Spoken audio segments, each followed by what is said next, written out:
In today's video, I'm going to teach you how to check comment settings in DocuSign. This is essential for managing your electronic signatures and agreements more efficiently. The process is straightforward, and I'll guide you through each step to make sure you feel comfortable navigating the platform. To begin, open your preferred web browser and navigate to the DocuSign website. It's always a good idea to make sure you're using the official link to access DocuSign, especially with so many online services available. Once the page loads, you'll find yourself on the DocuSign homepage, which is your gateway to managing all things related to your electronic documents. If you already have an account, the next step is to log in.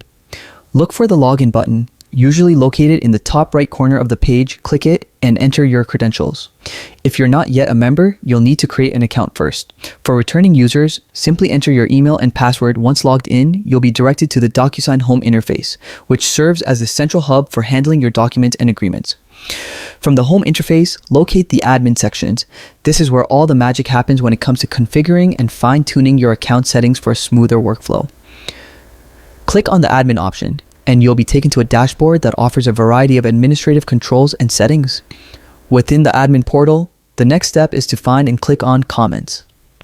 This section is specifically designed to help you manage how comments are handled in your documents. Whether you're enabling comment features for the first time or adjusting existing settings, this is where you can personalize the commenting process to suit your organization's needs.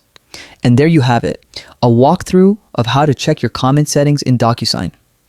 Knowing how to manage comments effectively not only enhances collaboration, but also ensures that all feedback and discussions are captured and recorded in your digital agreements.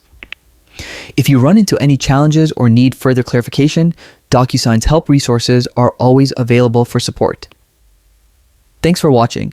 I hope you found this tutorial helpful. Don't forget to subscribe for more DocuSign tips and tutorials, and feel free to leave your questions or share your experiences in the comments below. Keep your workflow smooth, and as always, happy DocuSigning.